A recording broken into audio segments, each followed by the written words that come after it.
Muito obrigado, Senhora Presidente da Assembleia da República. Antes de mais, queria, antes de dedicar-me a este momento especial de insistências, saudar Sua Excelência o Presidente da RENAMO, o General Suf Momad, pela postura de Estado e pela sábia postura também que tem assumido para levar o DDR a bom porto. Relativamente à matéria em debate, ia começar por falar do setor da saúde.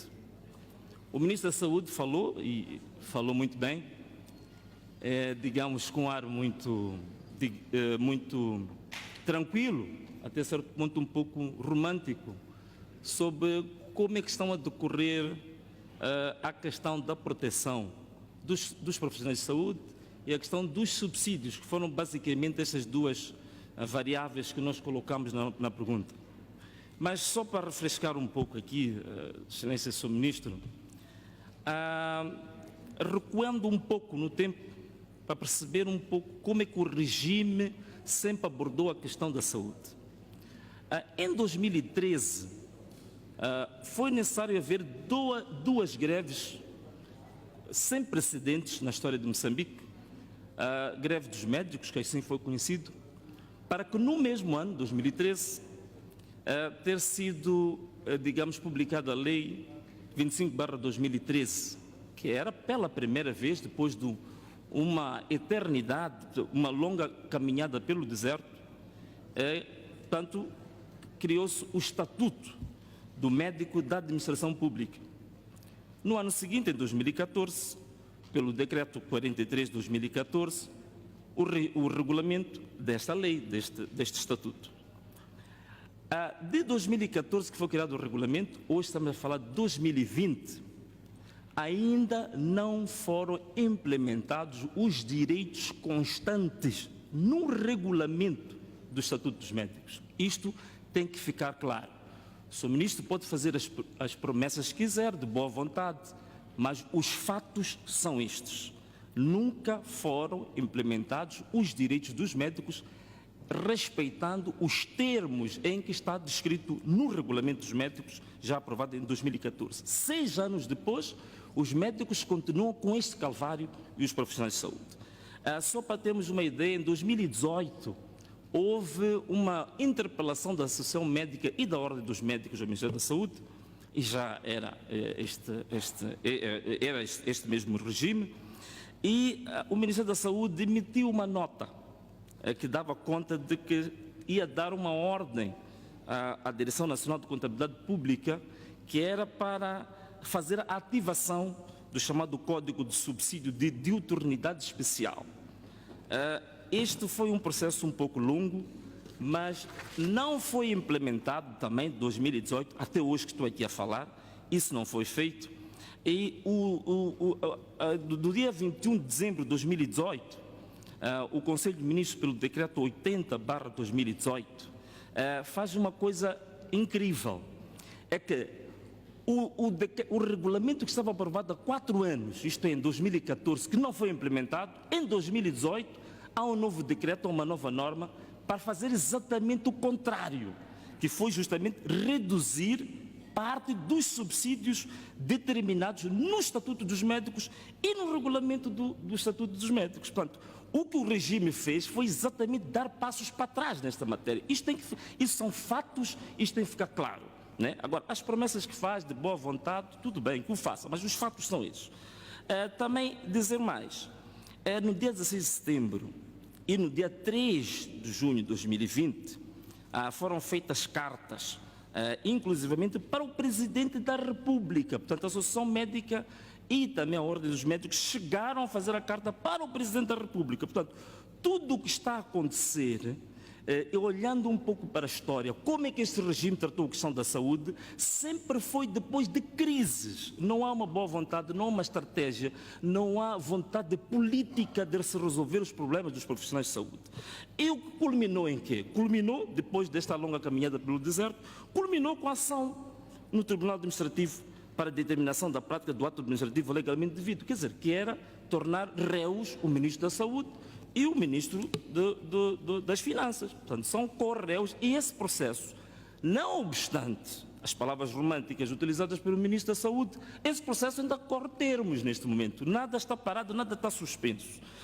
E também, só para citar, eu fiquei admirado como é que o Ministro vem para aqui, sendo um profissional de carreira, um professor reconhecido, não citou uma coisa que no comunicado conjunto da Ordem dos Médicos e da Associação Médica fazem questão, quando eles deram um grito de socorro relativamente às precárias condições de trabalho e à falta de equipamentos de proteção, que era justamente uma das questões que despoletou o processo para o tribunal, foi justamente a perda de vida de uma pessoa muito renomada na área da saúde, uma referência incontornável, que foi o Dr. Mujovo, curiosamente assessor sénior do próprio Ministro da Saúde. E isto não é politiquice. Eu vou citar os termos em que a Associação Médica e a Ordem dos Médicos referem-se a esta perda de vida do Dr. Mujovo. Eles dizem o seguinte, dizem que não percebem por que é que um médico da envergadura do Dr. Mujovo, ele perde a vida justamente pela incapacidade do Sistema Nacional de Saúde, a quem ele serviu, de lhe salvar. Ainda dizem mais, é uma pergunta que eles colocam, é a seguinte: se o Sistema Nacional de Saúde não foi capaz de colocar plenamente na proteção da saúde da vida de um quadro de tamanha envergadura, o que será dos outros jovens profissionais? Esta é uma pergunta feita no comunicado conjunto da Associação Médica e da Ordem dos Médicos. Portanto, Sr. Ministro, a situação não é tão romântica assim como descreve, portanto, na sua comunicação. A situação é grave, e não grave, é muito grave o que está acontecendo no setor da saúde. Portanto, só para dar uma ideia, estava aqui a falar de abertura de vagas, que foram abertas vagas como uma forma do sistema de saúde responder melhor aos desafios.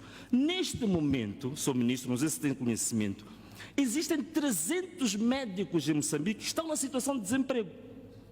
E nós temos um sistema de saúde, como deve saber, que está com cerca de 0,13 médicos por cada 1000 habitantes, quando a OMS diz que o mínimo necessário seria um médico por cada 1000 habitantes. Portanto, este é que é o quadro real do que realmente está a acontecer, que está muito mais complexo, muito mais sério do que a sua comunicação romântica.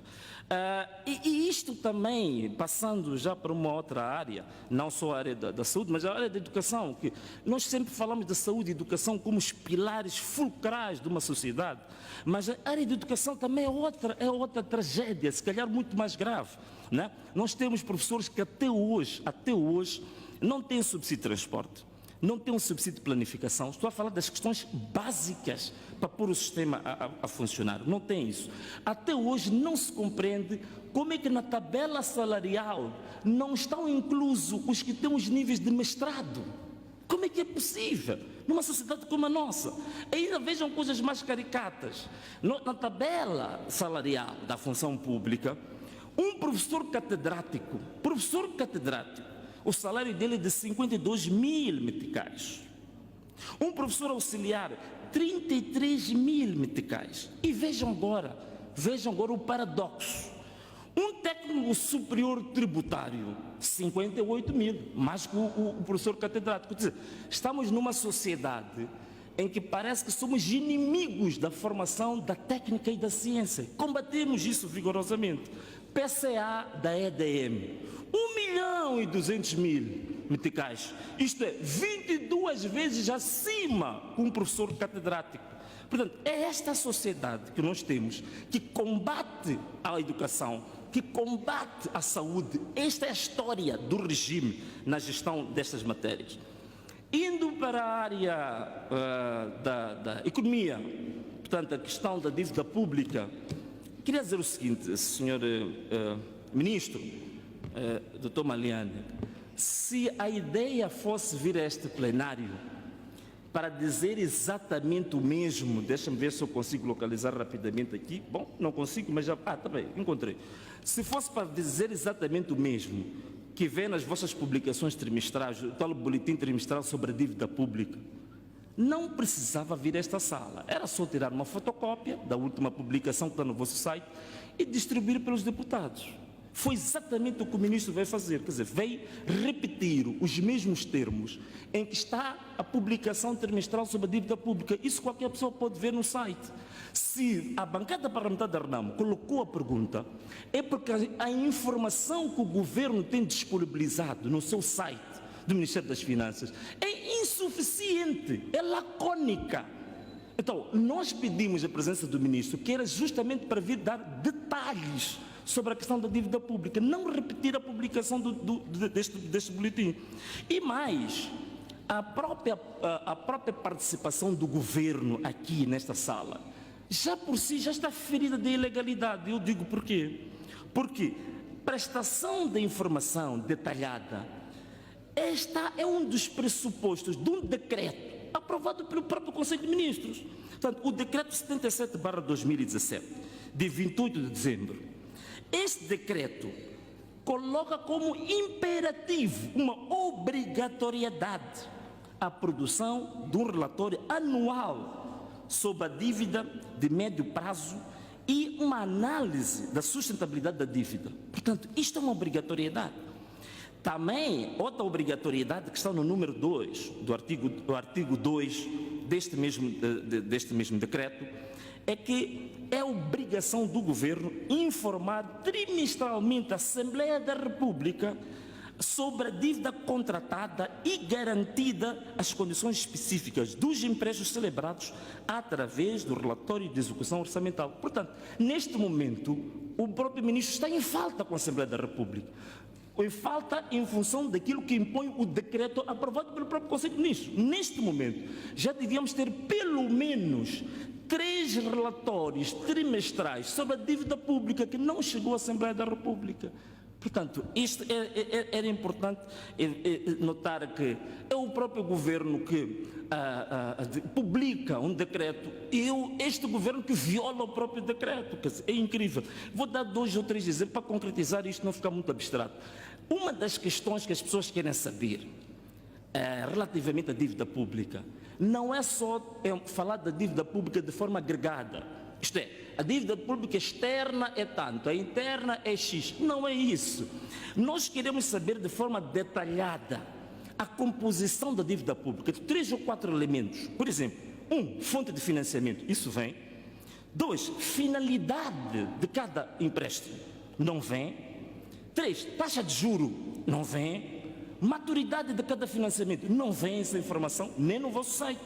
Portanto, isto era extremamente importante reparar nisso. Ainda digo mais, no número 3 do artigo 2 do mesmo decreto, diz que o governo deve publicar um relatório anual sobre a gestão da dívida pública, o seu estágio de implementação e, vejam só, os desvios face à estratégia de médio prazo.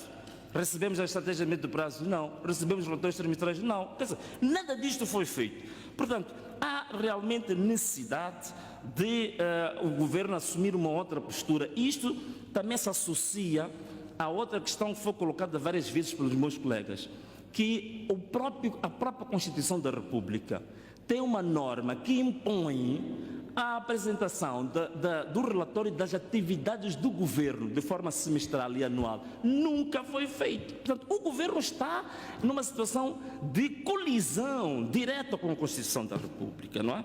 Bom, falando já da China, de forma concreta, não da dívida no geral, mas antes da China, fiquei também admirado com uma coisa. Por que houve omissão total e completa, quando se fala da dívida, a dívida bilateral com o Brasil, que é outra dívida que manchou a imagem de todos os moçambicanos, nos envergonhou no mundo. Não sei se está recordado, Sr. Ministro, a questão da Odebrecht.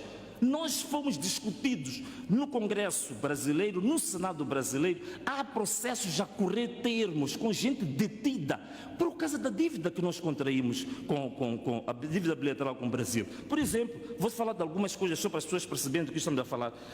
Ainda no início, houve um financiamento para o estudo da construção da barragem de Moamba. Houve um financiamento para transportes públicos de Maputo e Matol. A zona industrial do comércio livre de Nacala. A barragem Moamba Major, ainda um financiamento adicional para a conclusão das obras do aeroporto de Nacala. O aeroporto de Nacala, que é um grande elefante branco que toda a gente viu, as publicidades que se viram na BBC e na CNN. Fiquei admirado porque contornou a dívida com o Brasil, que é outra grande vergonha, que envergonha todos nós. Não é? Portanto, a questão da China é realmente muito interessante, porque a China, as pessoas não conseguem perceber, quando começa o envolvimento de Moçambique com a China, foi justamente o agravamento, a curva começa a subir, porque nós, por volta de 2010, 2011, tínhamos por aí volta de 45 milhões, 50 milhões de dólares com a China, mas o gráfico inverte-se em 2016. Por quê? Por causa das dívidas ocultas. O Clube de Paris fechou as portas a Moçambique e Moçambique virou as atenções para o Oriente. Aí começa a dívida com a China. Mas começa a dívida com a China por quê? Porque a China não tem critérios rigorosos de atribuição de financiamentos. Então nós, na verdade, o que fizemos foi uma espécie, fecharam-nos a porta porque fomos indisciplinados nas regras financeiras internacionais, então fomos ao mercado negro financeiro, que é a China. Portanto, nós fomos ao Dumbanengue das finanças. Aí começa a crescer a dívida com a China, ao ponto de nós chegarmos em 2018 com 2,15 bilhão de dólares, que foi 50 vezes superior à dívida que nós tínhamos em 2010. Portanto, é interessante a forma como nós fazemos as nossas políticas monetárias e as políticas fiscais. Portanto, e uma coisa engraçada que queria levantar aqui, a dívida da China, que agora está em 2,15 milhões de dólares, tem o mesmo nível que a dívida das dívidas ocultas. Significa que, em termos de riscos fiscais, riscos monetários, a China tem o mesmo risco fiscal e monetário que a dívida oculta. Por quê? Não sendo uma dívida feita de forma transparente, logo ela tem o mesmo risco que as dívidas ocultas. Portanto, o nível de risco do Moçambique não melhorou com digamos, esta viragem para o Oriente.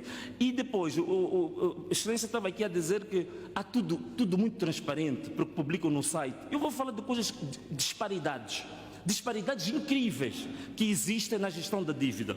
Por exemplo, em 2013, vamos falar da China, em 2013, o crescimento da dívida com a China em Moçambique foi de 488 milhões. Foram assinados contratos.